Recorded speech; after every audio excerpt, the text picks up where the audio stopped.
Hi guys, எனக்கு டிஃப்ரெண்ட்டாக எப்படி மசாலா பூரி பண்ணுறதுன்னு பார்த்துடலாம். அதுக்கு ஒரு பேசனில் கோதுமை மாவு, உப்பு, தண்ணி சேர்த்துக்கிறேன். நல்லா பூரி பதத்துக்கு இதை நல்லா பிணைஞ்சி வச்சுக்கிறேன். கொஞ்சோண்டு நம்ம எண்ணெய் சேர்த்தோன்னா பூரி நல்லா சாஃப்டாக வரும்.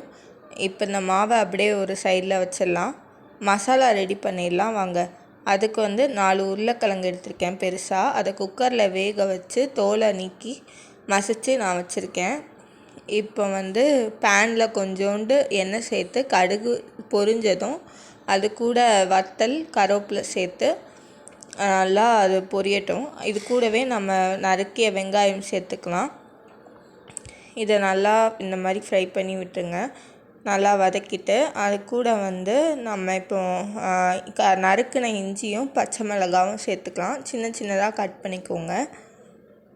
நல்லா இப்படி ஃப்ரை பண்ணி விடுங்க. இது கூடவே நம்ம மசிச்சு வச்சுருக்க உருளைக்கிழங்கை சேர்த்துடலாம்.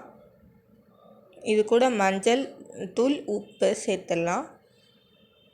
நம்ம காரம் வேறு எதுவுமே சேர்க்க போகிறதில்ல, பச்சை மிளகாய் தான் சேர்க்குறோம். ஸோ நீங்கள் அதுக்கேற்றாப்புல பச்சை மிளகாய் கூட போட்டுக்கலாம் காரம் வேணும்னா. நாங்கள் அவ்வளோவா சேர்க்க மாட்டோம். இந்த மாதிரி நல்லா கிண்டி விடுங்க.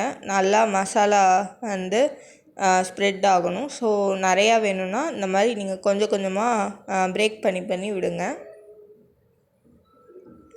இது கூட கொத்தமல்லி ஆட் பண்ணிக்கலாம் ஃப்ளேவருக்காக. இது நல்லா டேஸ்ட்டும் வாசனையும் கொடுக்கும். லாஸ்ட்டாக கொஞ்சோண்டு பெருங்காயத்தூள் ஆட் பண்ணிக்கலாம். இது எல்லாத்தையும் இப்போ ஃப்ரை பண்ணி விட்டுருங்க.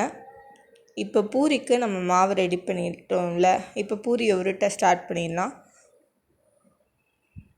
நல்லா இதை ரவுண்ட் ஷேப்புக்கு உருட்டிட்டு இதில் நம்ம ரெடி பண்ணி வச்சுருக்க ஸ்டஃபிங்கை இதுக்குள்ளே போட்டு சேர்த்துக்கலாம். இந்த மாதிரி ஃபோல்ட் பண்ணிக்கோங்க. ஃபோல்ட் பண்ணிவிட்டு திரும்ப இதை நல்லா உருட்டிட்டு நம்ம பூரி ஷேப்புக்கு நல்லா உருட்டிடலாம் ரவுண்டாக.